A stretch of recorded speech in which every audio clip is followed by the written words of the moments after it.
I love satire of big, overbearing government. Oh, wait, this is a true story. The new ordinance makes each individual straw distributed a separate violation with penalties up to $1,000 apiece and 6 months in jail.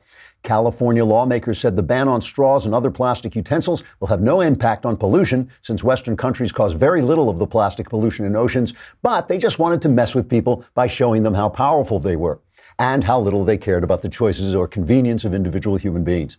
The legislators also said the ban would be good for public morals by keeping Archie and Veronica from drinking out of the same malted while cartoon hearts danced around their heads. And it would also be really funny to watch handicapped people try to reach their cups until they fell out of their wheelchairs. After making those remarks, the legislators broke into maniacal laughter and had to be carried away in straitjackets. In a straw poll, 46% of respondents said the straw law was the last straw. 32% said it was the straw that broke the camel's back. 17% said it was Straw Dogs starring Dustin Hoffman, and 2% said it just sucked. Nonetheless, the lawmakers said those arguments were mere straw men, and they refused to bend on the issue because they didn't have those little ridges that make bending possible and are also fun to pull out and press in like an accordion. While it's true the new law will make it more difficult for Californians to drink their sodas, rest assured they'll still be able to step in human feces left by homeless people and give each other AIDS on purpose without suffering any penalties. So that's all right. By the way, if anyone outside the state can still hear the sound of my voice, please come and rescue me. Please. Trigger warning, I'm Andrew Klavan, and this is The Andrew Klavan Show. I feel hunky-dunky, life is tickety-boo. Birds are winging, also singing hunky-dunky-doo. Ship-shaped, ipsy-topsy, the world is zippity-zing. It's a wonderful day, hurrah, hooray! It makes me want to sing. Oh, hurrah, hooray! Oh, hooray, hurrah! All right, we are back. You know, we have to say we're having a lot of trouble with YouTube trying to basically demonetize our videos on this show. And so we want to strike back. You know, Twitter has been pretty good to me. They have not really shadow banned me as far as I can tell, but I'm up to 90,000 plus followers. So I want, where are the other 10,000 of you? Come on, let's go. Let's get me up for over 100,000. Then they'll notice me and they'll attack me and ban me. So that's what we want to do. We want to get up to 100,000 on Twitter. Sign up. Go on my Twitter feed. Actually, my Twitter feed is pretty good. You know, I'm a fairly good Twitterer.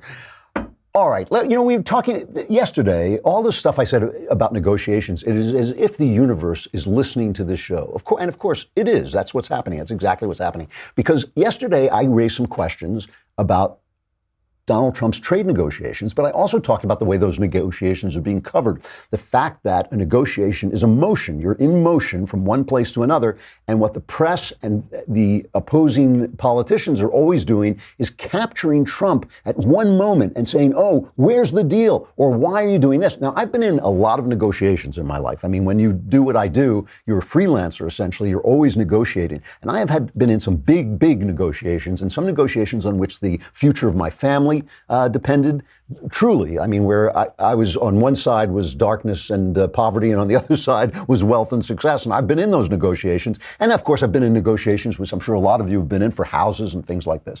And one thing I can tell you is the two things that make negotiations harrowing, make them difficult, is one, you don't want the deal to go away, and the other side knows that. And so a lot of times when you're in negotiations for a book or a movie, of course, you have an agent. And the reason you have an agent is because it separates you. It puts you at one remove from the negotiation. But it's still you making the decisions. And I remember sitting through a night of negotiation where truly my family's future was on the line, and drinking. I drank so much brandy that if I had done it on a normal day, it would have knocked me unconscious. I was stone cold sober. That's how tense I was, and making very, very high level decisions. But what makes you nervous in that case is you don't want the deal to go away. And of course, there are other people you love and care about, whose future is on the line. But the other thing that gets in your way in a negotiation is the people around you, the people who also have something at risk. So, for instance, an agent wants to make the deal, and he's always going, well, maybe it might go away. It might go away. And sometimes it falls to you to be the hard guy, even though it's your project. It falls to you to say, no, I think we can go further. I think we can wait an hour. I think we can, and a lot of times in Hollywood, especially, people will say, you have an hour to get back to me. And you should never, I never respond to that. My feeling is, hey, you know what? If you can't wait until I've made a decision, go away, and I've pulled that. I have pulled that, and it's very tough to do.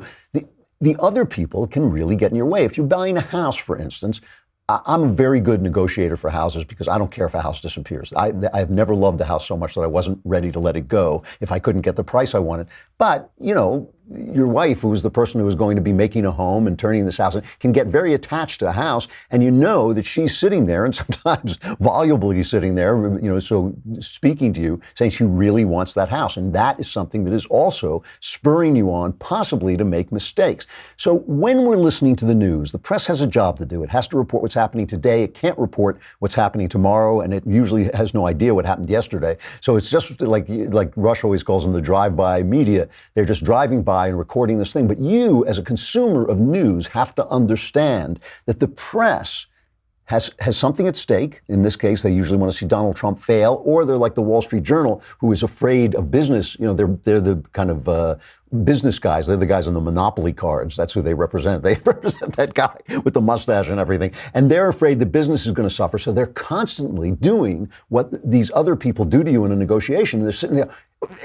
Where's the deal?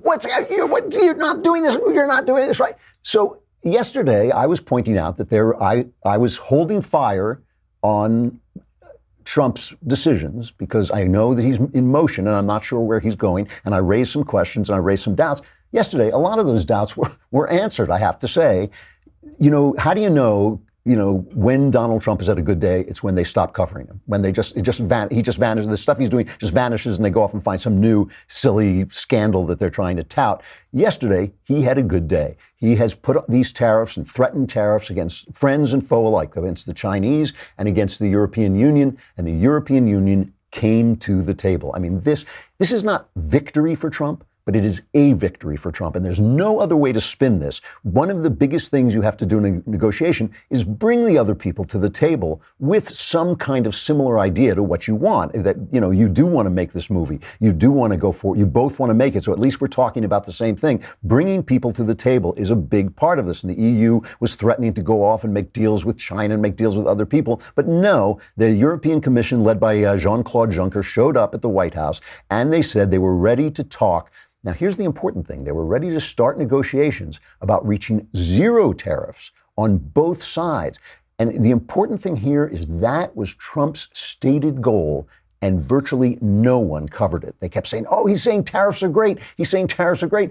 But he said, I want no tariffs. That's what he wants. So here's Trump announcing this very real success for him. This is why we agreed today, first of all, to work together towards zero tariffs, zero non-tariff barriers, and zero subsidies on non-auto industrial goods. Thank you. Thank you. Thank you. We will also work to reduce barriers and increase trade in services, chemicals, pharmaceuticals, medical products, as well as soybeans. Soybeans is a big deal.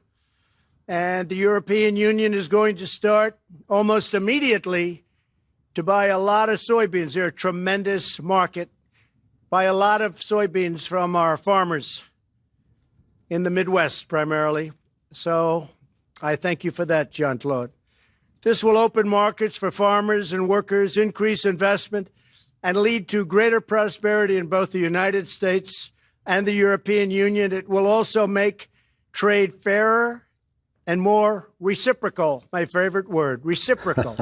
I like that, reciprocal. Because, what's happening here, and by the way, he's emphasizing the soybeans because the farmers are really suffering because the Chinese are striking back against the tariffs that Trump imposed on them. The Chinese are striking back against the farmers. And the Chinese, they're no dummies. They know where his supporters are, and they're going after his supporters. But what's happening here is after World War II, I mean, that's how far back this is going.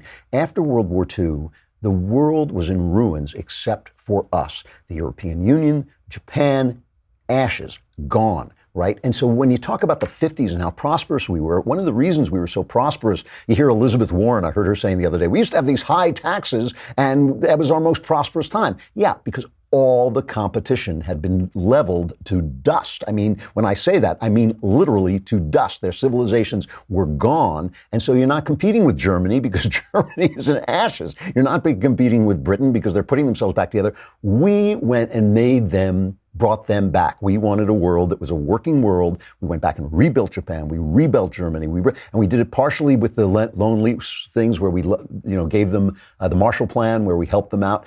But the other thing we did was we gave them big breaks on trade. And they're still in place. And all Trump is doing is saying, you know what, World War II is kind of over. It's like, it's been a while. It's been a couple of days since World War II ended. It's time to reduce this stuff. So yesterday, Bret Baier had Wilbur Ross, the Commerce Secretary, he's obviously the guy in charge of this on, and he explained why this deal, even though it's just an agreement to talk, it is an agreement to get to a certain place. And Wilbur Ross explains why this is a big deal. This is the first one, cut one. Well, I think there are several very significant aspects. There were no preconditions to the negotiations, no requirement that we drop any of the 232 tariffs just to get talks going. As you know, that had been an original EU request. They came very prepared to do business. We came prepared to do business. And I think this really breaks the ground because it has now set the parameters. Everything is on the table. Yeah, I'm talking zero tariffs, possibly. Right. President made clear at the G7, although, as you remember, nobody paid any attention, that his end game is zero tariffs, zero non-tariff trade barriers, zero subsidies, and zero barriers to our market access. So 4 big zeros. So that's a big deal. That's what there's when you come to the table without conditions, you come to the table looking for these zero tariffs. And Ross points out there that this is what Trump said. He said, this is the deal I want. And when they cover Trump, they do not pay attention to this. And we'll get into this incredible conflict that Mike Pompeo had with the Senate yesterday. Just saying to them, you keep paying attention to things Trump says in the midst of negotiation, but you're not paying attention to where he wants to go and what the policies reflect of what they say. And the senators keep saying, we'll play some of this. It's amazing audio. The senators keep saying, well, he said this and he said this, and Pompeo keeps saying, yeah, but his policies say this. I just want to play one more cut of Wilbur Ross. I know it's a little bit in the deep weeds, but I did ask this question yesterday. Why, when Trump says, I am buying time with, for instance, bailing out the farmers, I said, well, why doesn't China just say, oh, well, we can outweigh him. We can outweight him. So, of course, because the universe responds to me, that this is exactly the question Bret Baier asked Wilbur Ross. I just want to say the reason you are listening to this show is this is the wisdom show, and one of the parts about wisdom is knowing what you don't know. And like Socrates said, I know that I know nothing. That's what made him the wisest man. I know that I know even less than nothing, so I'm even wiser than Socrates. So I asked this question, and Wilbur Ross gives this answer. The Chinese have done a very, very good job figuring out the political map and how to target it. But you look at their recent announcements, infusions of capital into the banks, lowering reserve requirements, letting their currency drift downward. They're feeling pain themselves. They're also finding it not so easy to substitute for all of our farm products. You're going to see, once they run out of the soybeans that they artificially built up, they can't just get all the beans from Brazil. And here's why. Brazil is 55% of the beans they buy. We're 33%. For Brazil to replace us, they would have to increase their exports to China by 60%. Well, guess what? If Brazil could have done it that much an increase at an economical price, they already would have done it. They didn't have to wait for this conflict. So they're finding it not so simple to deal with their own retaliation. Just to unpack that a little, because I know it's the deep weeds, he points out that China was storing up soybeans, waiting for Trump to do what he did and kind of outsmarting him by trying to go after his base. So China's part, we're in a trade war with China. This is the one thing you have to agree with Trump about. All Trump is doing is fighting back. And yes, is it dangerous? War is dangerous. A trade war is dangerous.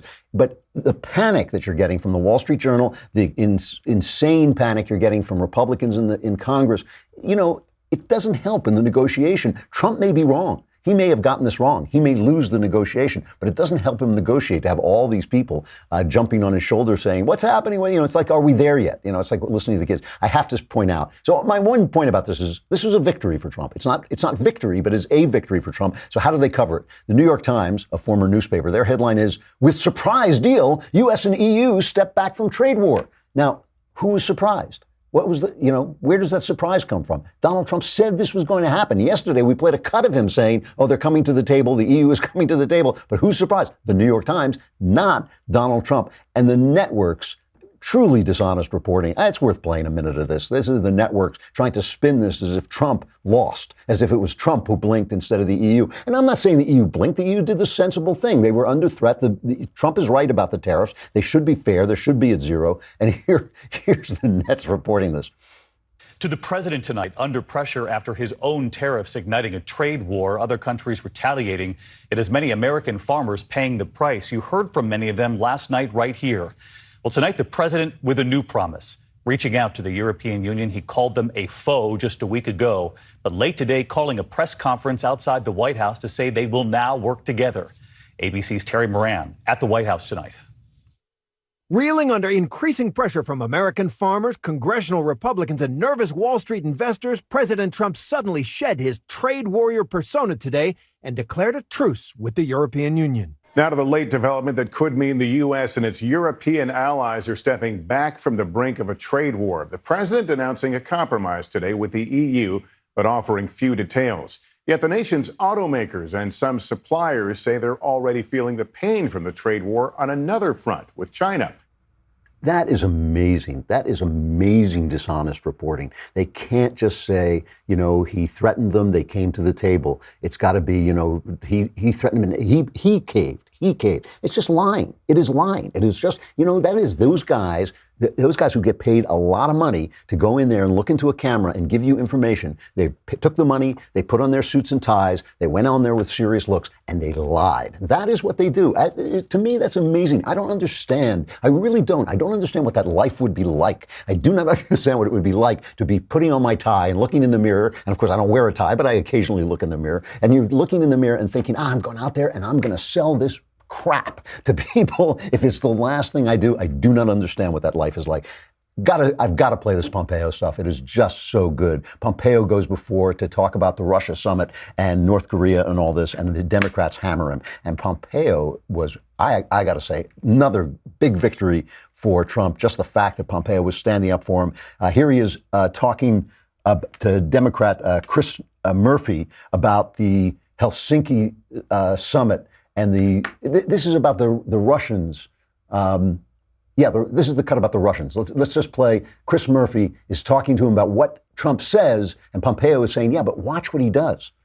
Senator, the policies are themselves statements as well that the administration makes. Well, policies are statements and statements are policies. It goes both ways. No, that's not true. That's absolutely not true. People I make lots of statements. They're not U.S. policy. The president says things, right? The president makes comments in certain places. We have a National Security Council. We meet. We lay out strategies. We develop policies. Right? How do I know the president then sets the course. How do I know the difference between a presidential statement that is not a policy and a statement that is? Senator, here's what you should look at. Compare the following: Barack Obama speaking tough on Russia and doing nothing. Those not were true. It is true. I understand you want to rewrite the Obama policy on Russia, but that's simply okay. not true. You organized all of Europe and all of the world. Let's go task for task. To put a comprehensive, unprecedented set of sanctions on Russia. So the man said he would have more flexibility after. I'm not listening. My question isn't about. I know you want to turn constantly back. No, I just want to look at facts and policy, Obama. Senator. I'm trying to get to U.S. policy. It's what I do.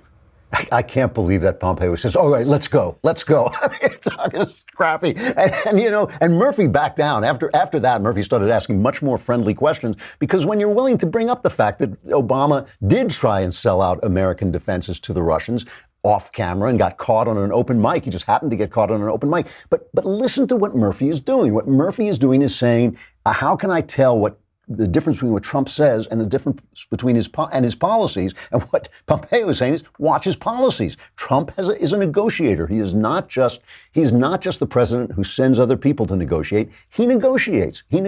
And by the way, we were talking about his lousy character yesterday, which I talk about all the time. I never pretend that he's a great guy, but bad people make good negotiators. I mean, this is one of the things. I'm kind of a hard case, but I'm actually fairly pleasant human being. but I can be a hard case in a negotiation. But most really hard negotiators, most really tough negotiators are not nice people. And that's one of the things you're seeing with Trump. And listen, yesterday, a lot of victories. I got to play some more of this Pompeo stuff just because I love the back and forth. He goes off on... they start talking about the North Koreans who are starting to actually disassemble some of their nuclear things. So Edward Markey says, yes, but have they gotten rid of all their nukes?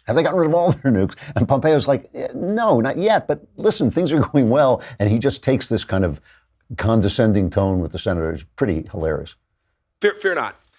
This administration has taken enormously constructive actions that have put us in a place that is far better than in either of the two previous administrations, one Republican, one Democrat. We have put sanctions regime in place that is unequaled. We are continuing to enforce that sanctions regime. We've made incredibly clear that we will continue to enforce that sanctions regime until such time as denuclearization, as we've defined it, is complete. Pressure on the regime is clearly being felt. We have lots of work to do. But unlike previous administrations, Senator, we have no intention of allowing the UN sanctions, the world's sanctions, that we led the charge to have put in place to allowing those sanctions to either be lifted or not enforced. And until such time as Chairman Kim fulfills the commitment he made, which I am incredibly hopeful that he will, those sanctions will remain. We have not been taken for a ride, Senator. We're going to disagree. I hope you can sleep a little bit better tonight. You can sleep a little bit better. Trump had a good day yesterday in which a lot of his negotiating strategies started to bear fruit. We will see how he does it, whether he follows through, whether he gets to the end. Some of these things are difficult. But all I'm saying is when you're watching the news, remember, you are watching the nervous wife who's saying, are we going to lose the house? Are we going to lose the house? While you're trying to get the price that you think you can afford because you're looking 10 years down the line to whether or not you're going to be paying a mortgage that's going to compromise your children, compromise their schooling or whatever it is. The nervous wife is saying, are we going to lose the house? And you have to keep your eye on the goal. And that's what the Trump administration is doing. Right now, Donald Trump is the adult in the room, which is the scariest thought I can think of. He's the adult in the room. But he had a good day yesterday. I have to talk about this one other thing. The CNN reporter, Caitlin Collins, was barred from a White House event because she was screaming questions about Michael Cohen at what they call, I think, what do they call him? Like I can't remember, a spray where Trump is sitting there and they're throwing her out and she's shouting these things. She was barred from a subsequent event. Here is her side of the story. Here's Caitlin Collins explaining what she feels happened. To walk you through exactly what was going on, I was representing the rest of the television networks during this spray, which is what we refer to it here at the White House, in the Oval Office. We were brought in for the top of the meeting between the president and the president of the European Commission. Both men delivered remarks, and then I and several other reporters started asking President Trump questions. This is a normal occurrence, and it is often our only chance to ask President Trump questions that day, and he often responds to us, Wolf. So to give you a sense of the questions that the White House did not like that we posed to President Trump, here they are. Did Michael Cohen betray you, Mr. President? Thank you, everybody. Mr. President, did Michael Cohen betray you? Thank you very much. Thank you, everybody. Mr. President, are you worried about what Michael Cohen is going to say to prosecutors? Thank you, Caleb. Let's keep going. Are you worried about what is on the other tapes, Mr. President? Thank you all. Let's keep going. Thank you, everybody. Thank you very much. Why has Vladimir Putin not accepted your invitation? Okay, now there's a disparity between why Caitlin Collins says she was banned. She says she was banned because he didn't like the questions. Sarah Sanders, the spokeswoman for the White House, says she was banned because she wouldn't leave the room and she was being rude. Okay, so that's very different and really important. This is a very important point. Sanders says CNN was not banned. Only she was banned from that event to punish her essentially for being rude and not leaving the room when she was supposed to leave the room. So there's two different versions of the story. Then Brett Baer came under fire and Fox came under fire for supporting in their words, for supporting CNN on the matter of access. In other words, CNN should have access. Now, first, lest we forget, and this is one of the most amazing pieces of audio or video you will see and hear today, lest we forget, look what happened when Obama had a rude reporter thrown out of the press room. Listen to what happens. This is the only voices you hear besides Obama are the voices of the press themselves. These are other reporters reacting to Obama throwing a reporter out.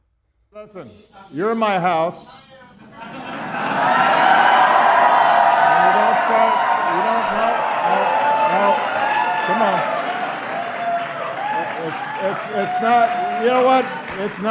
It's not respectful when you get invited to somebody.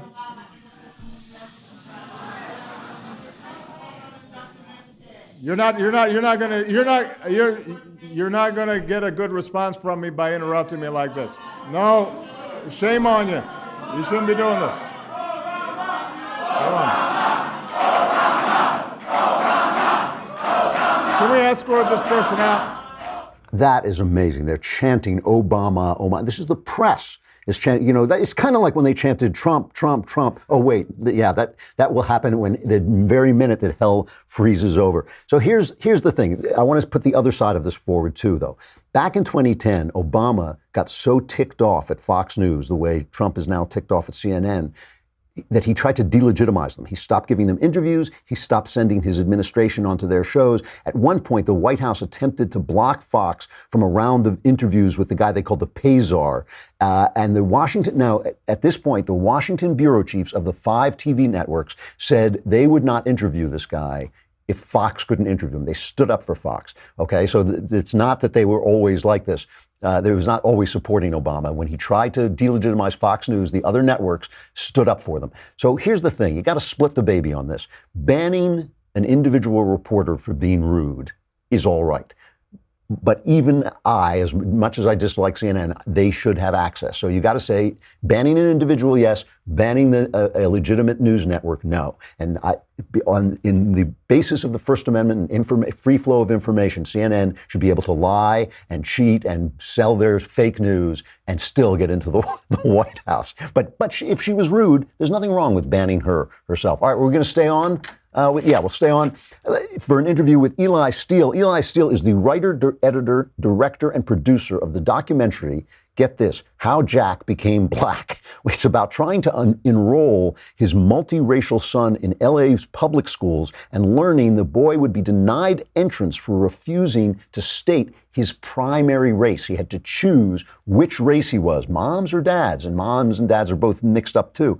The film attempts to answer the question, why does race still matter so much in America? Mr. Steele was born deaf, but thanks to a program designed to train deaf children in the auditory method, he learned how to hear and speak. His voice is a little distorted, as deaf people's voices sometimes are. For people watching, we have put subtitles on that. But if you are just listening, if you listen carefully, you get used to his voice and you'll be able to hear what he says. Here's Eli Steele, the writer, director, editor, and director of How Jack Became Black. I am deaf. I am black. I am Jewish, white, Native American. So I am, what? What about my kids, who are even more mixed than me? I get an email from my son at school. You need to pick a primary race. White, Hispanic, Asian, African American, Black. One needs to be chosen. Primary and then a secondary. Primary as in one side is more primary than the other. I'm gonna call you and say which one you want to pick. We have to put something. You could deny my kid an education because I'm gonna pick a primary race. I'm not one or the other. I'm this space in between. Race is not an individual choice in America. It is a social choice. Black, your skin color. It's about race. It's not about race. They use the term multiracial or biracial to distance themselves from blackness. But who says that I have to stay in that space? There's so many kids who are being born of this next generation that are not a single race. We're not able to say, oh, I'm mixed because you're forcing me to pick a race. Very tempting to just say, let's just forget it. I'm a human being. I think it's fear. I don't think we as a nation are there yet. They want to stay stuck into the norm of what we're used to. What do we want? Justice! Is race really the driving force in America? Mr. Zimmerman was a white Hispanic. You know, if I had a son, he'd look like Trayvon. It's always going to be that average white male, you know? Privilege is whiteness at the top of the scale. They have mistaken white supremacy for personal excellence.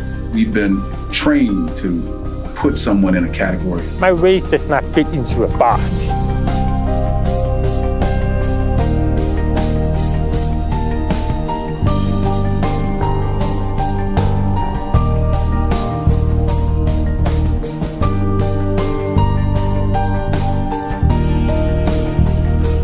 Here we go. So he would be African American? Absolutely. Hispanic. Let's say white.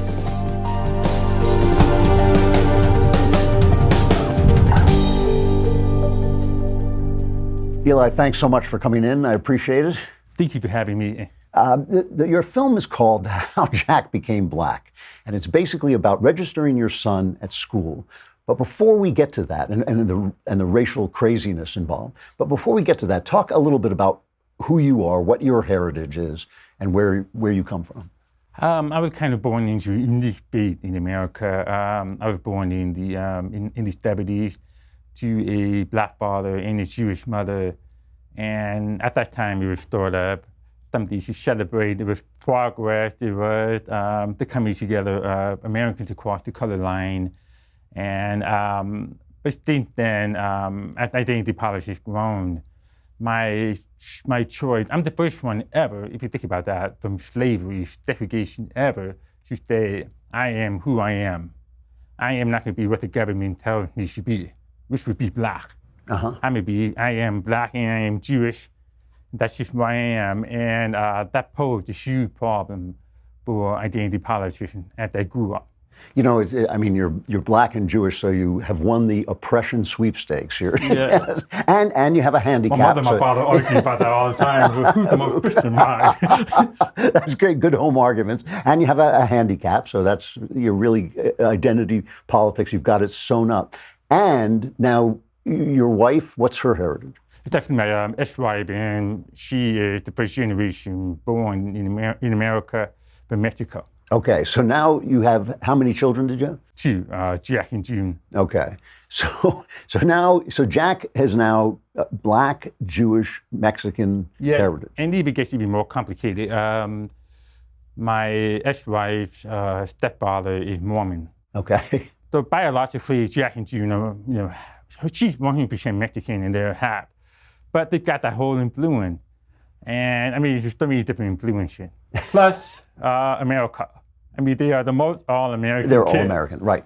So now you take Jack, now you're taking him to register him in public school? Yes. Where is this? In Los Angeles. In Los Angeles, okay. The second biggest school district in America. And what do they want from you? They wanted me to check a primary race box. A primary race box, okay. Which I had never seen before, and that's the actual phrase, in cap. And at that point, what do you do? I look at Jack, and Jack is, olive skin, and what do I put? What is he, and why only one? And then the second thing there was, decided, okay, you know what? I'm going to opt out. I'm not going to check anything. And they're like, no, you have to pick one, or he cannot come into school. He cannot come into a public school. He cannot begin his education unless we have that race information. And so to pick a primary race is, first of all, it's picking between his parents. Exactly. Right? And so and it's also saying that his heritage, which is unique, doesn't exist. He has to have it doesn't matter. Yeah. And what was interesting for me was these school officials, this is just the front line. They are just, everyday people. They had no idea what they were doing or any idea why I had to check this box. So I went to 5 different schools, got 5 different answers. Mm-hmm. Jack went from white to black and forth, and so I was kind of trying to prove the point that nobody really knows anything. So did you eventually make a choice? Yes. So you made, that's how Jack became black, because he had to get into an LA public school. Exactly, and I kind of wanted to make the point, though, that make sort of almost kind of like rebellious system is that, okay, I want he should be black in the form, and then when Jack shows up, he could be looking for a black kid. And it's just trying to show the whole absurdity of it. Then after I started making the film, that's just a starting point. I kind of opened up to the whole of identity politics in America. And after I kind of started making this film, I said, wait a minute, is identity politics really a racial order? Because they really organize it by race.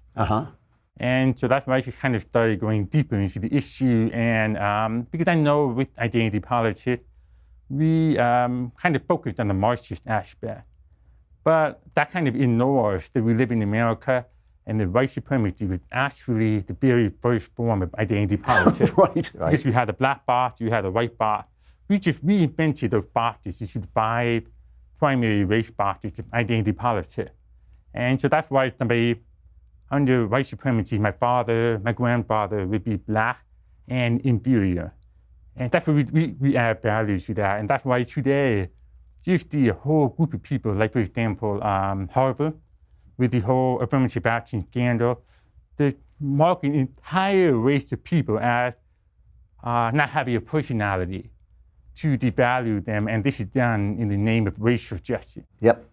And that's what racial orders do. This is organized just by race. There are even universities now with dorms for black students, which to me is so appalling. I mean, being from the old school where we're trying to get rid of that stuff. Exactly. It's appalling. So now you make this, there are people in this film who essentially, left-wingers, who essentially accuse you of turning your back on the issue of race.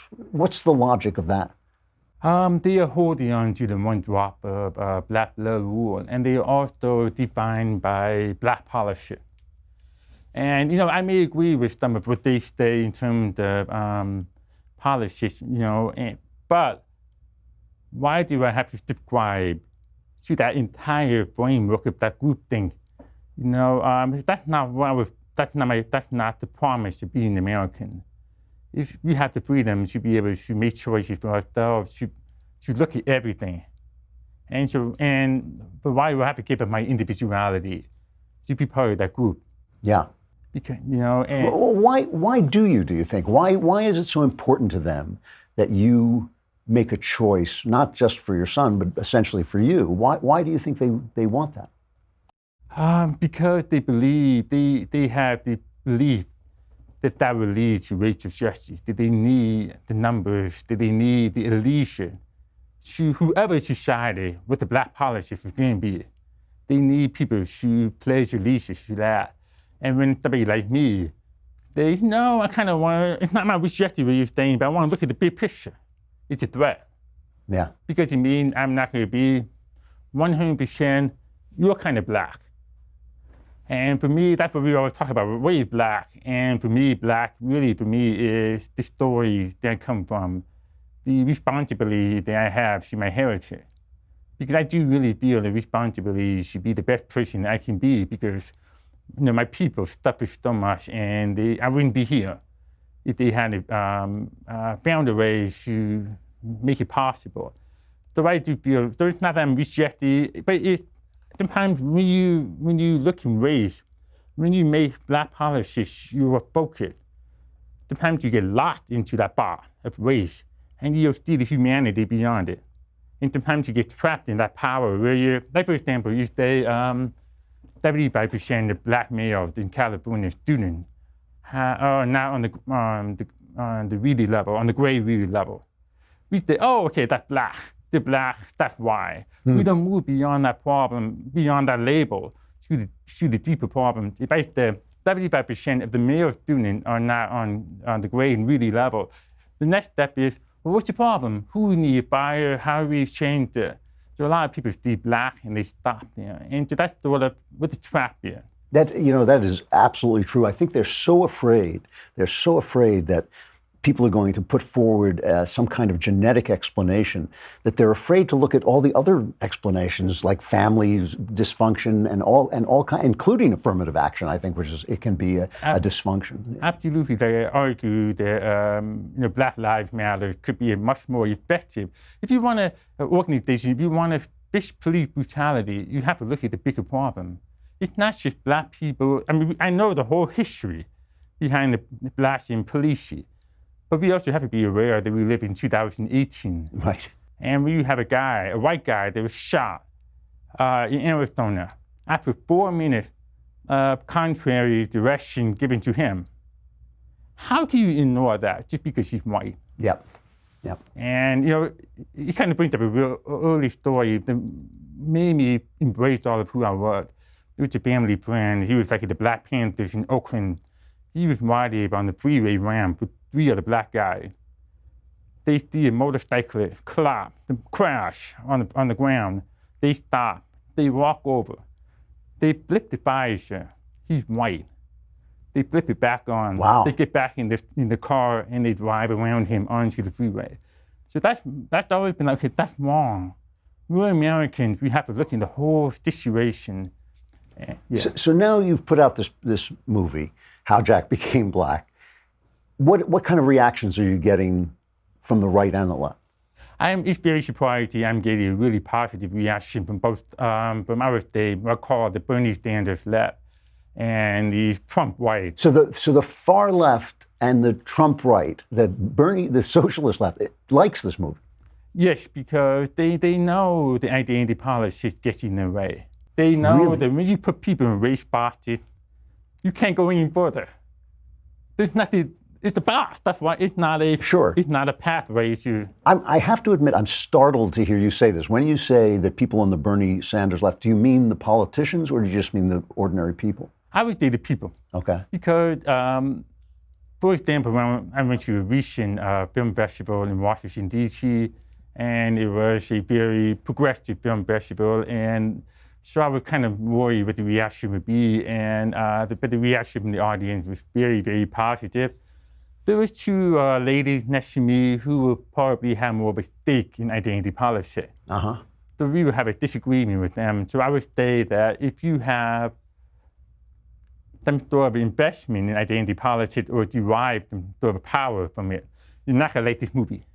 Right. So the ordinary people know that this identity politics doesn't actually serve them because it puts them in the box. Exactly. But the people want them in the box because that's where they get their power from. Yeah. Exactly. And I mean, I had young children, 17, Cleveland, from poor neighborhood, coming up to me after the film, and they're wearing social justice warrior T-shirt, and they were just fascinated. They just wanted to know more. Like one girl, I told one girl, I said, well, we have 5 race boxes. But we have 180 people from 180 nations represented in America. How can you fit all of that into 5 race boxes? Right. And she was just like, wanting you off to go tell a friend. So that's how you make little changes like that. Absolutely. And why should you do it? You know, let alone how do you do it? Why should you do it? How Jack Became Black. Where can people see this? Fortunately, almost everywhere.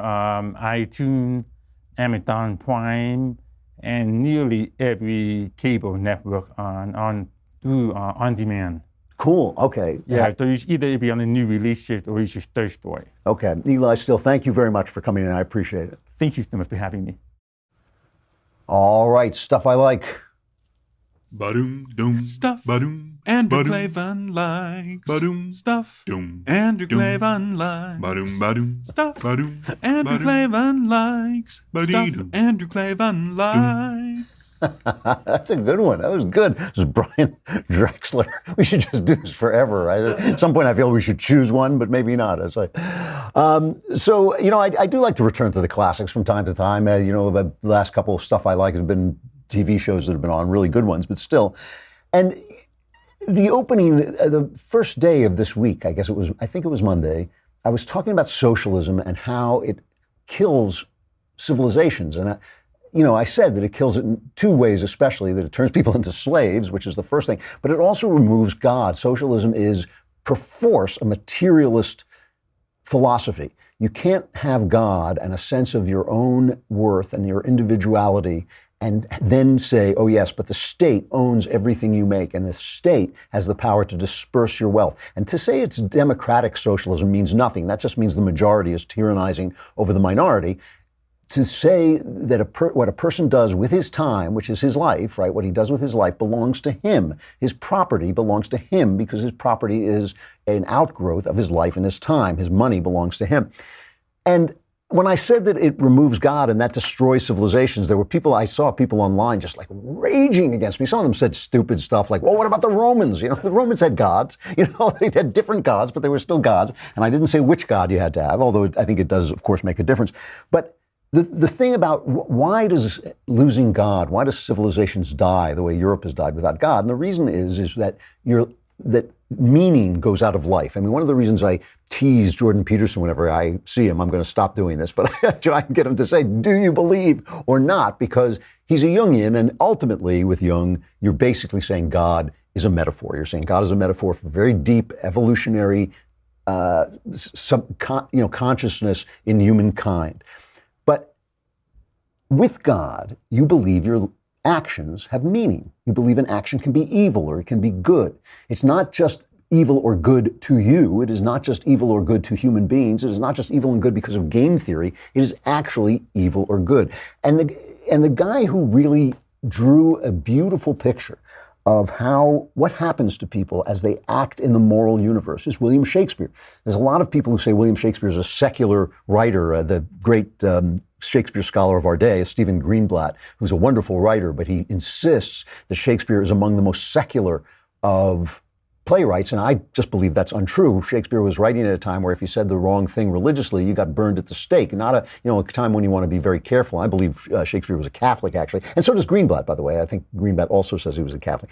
And what Shakespeare did that I don't think anybody had ever done before is he didn't preach a lot. I mean, there's Jesus in his, he didn't preach at all. There's Jesus in his place, but he just shows human action taking place in the Christian universe, right? So the things people do happen in a world of Christian morality, and he just takes that for granted. And because he took it for granted, we take it for granted, and we don't even know a lot of our vision of morality comes from Shakespeare. It comes from Shakespeare basically extrapolating from Catholic doctrine and putting it on the world, and his characters act within that structure. And one of the things that I believe in, and by the way, I'm a very well-read person, especially in the field of literature, because I work in the field of literature, and I wanted to know everything about it I could. But I'm not a scholar, so when I say things, I know scholars, and I know the depth and breadth of information they have. I'm extremely well-read, but I'm not a scholar, and so when I say some of these things, I'm just telling you my impressions.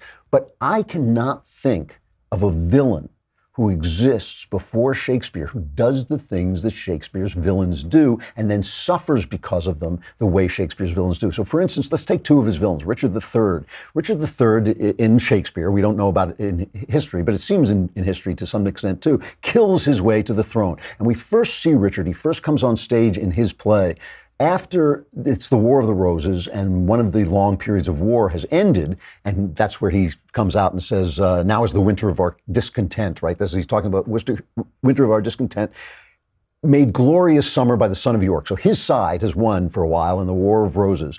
And he says, there are two human activities. One is war, and the other is love. And when war is over, you have peace, and then it's time for love. But the problem is he's a humpbacked, ugly little man. And he says, I'm deformed, unfinished, sent before my time into this breathing world, scarce half made up. And that's so lamely and unfashionable that dogs bark at me as I halt by them.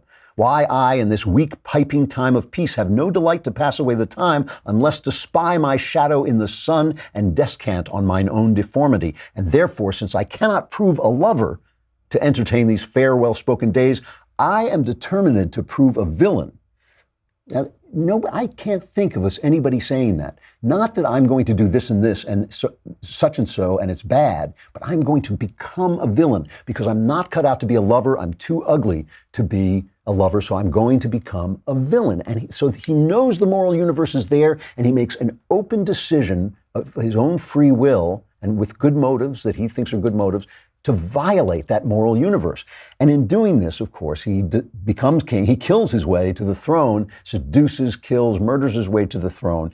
And then finally, when the revolt comes against his tyranny, he's waiting for this final battle, the battle where he's going to be killed, Bosworth Field, and suddenly all his victims come back to him. So in knowing that he violated the moral universe, he becomes conscious-ridden, and all these dreams and ghosts come back to him. They all have the same message for him: despair and die. That's what they say to him. His wife comes back. He's murdered his wife. And his wife comes back and says, Richard, thy wife, that wretched Anne, thy wife that never slept a quiet hour with me, now fills thy sleep with perturbations. Tomorrow in the battle, think on me and fall thy edgeless sword, despair, and die. And he wakes up and he cries for Jesus. He says, have mercy, Jesus.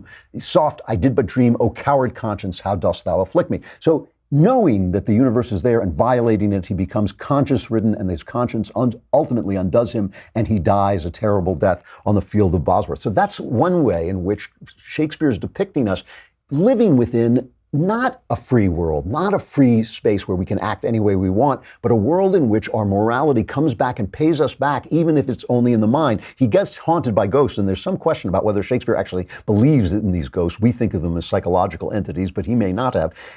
But the other villain is Macbeth, and Macbeth does more than Richard III. He doesn't recognize the moral universe at all. He does, but his wife doesn't. And because his wife basically takes him over and guides him to murder his way to the throne, she violates nature in Shakespeare. Shakespeare had no problem with depicting women as wiser, smarter, funnier, more efficient and competent than men. He's often did that. Portia in The Merchant of Venice, he often depicted women.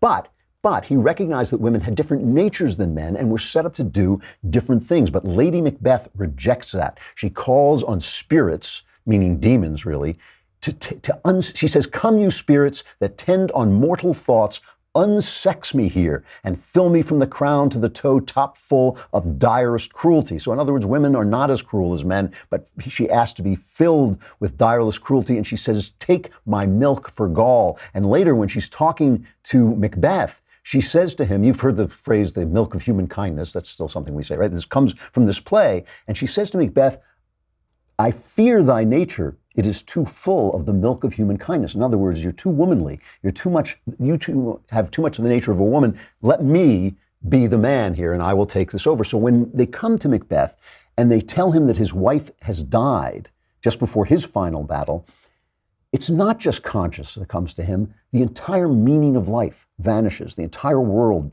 becomes a nihilistic universe without meaning. And it's one of the great nihilistic speeches, nihilistic coming from the phrase, the term meaning nothing. It's one of the greatest nihilistic speeches in all of literature, written by one of the most moral writers in all of literature. So he gives this beautiful speech to Macbeth as he's about to die, finding that life has meaning. I'll read this to you. I think we need some dramatic lightning. I'm going to really deliver this speech here. We'll get. I'll even do my Macbeth accent, although he's Scottish. I can't do Scottish. I'll come as close as I can go. This is Macbeth after he has heard that his wife has died, who has moved him to one murder after another. Love the lighting. Excellent. He says, tomorrow, and tomorrow creeps in this petty pace from day to the last syllable of recorded time. And all our yesterdays have lighted fools the way to dusty death. Out, brief candle, life's but a walking shadow, a poor player that struts and frets his hour upon the stage and then is heard no more. It is a tale told by an idiot, full of sound and fury, signifying nothing. Give me the lights back so I can see what the hell I'm doing. I love it. Anyway, his life is a tale told by an idiot. It signifies nothing. It means nothing because Macbeth has stepped outside that moral universe. Because, of course, if there is a God, there is also those things that are not God. Anything that exists has things that it is not, has a nature, right? Anybody who says, oh, God is whatever you believe is saying there is no God. God has a nature, and he has stepped outside of that. Now the world means nothing to him. Socialism destroys people because when you take away God, you ultimately put them in that position. They may not recognize it. They may still behave in a moral way. They may still believe that meaning makes sense, but their philosophy really doesn't make sense anymore. And they're just acting on other people's philosophies that they've given them. But think about it in your own life. When you have this feeling, oh, life is meaningless, Is it because you have stepped outside? You have created that meaningless life. When you are hounded by conscience, so the left is always saying to you, don't make me feel guilty. Why are you shaming us? You're slut shaming us. Well, it's not me. It's not me. It is because you have stepped outside this moral web and gotten caught in that web. And if you are like Richard III and you know the moral web is there, you will be haunted by conscience. If you are like Macbeth and you have tried to shed it entirely, you will find a world that is meaningless. What then happens when you act within the moral framework? I would argue that then that is where you find the joy of life. The Klavanless weekend is upon us. Want to talk about life being a walking shadow, a poor player that struts, and a tale told by an idiot full of sound and fury signifying nothing. It's here, the Klavanless weekend. But we will be back on Monday. Survivors, gather here. I'm Andrew Klavan. This is The Andrew Klavan Show.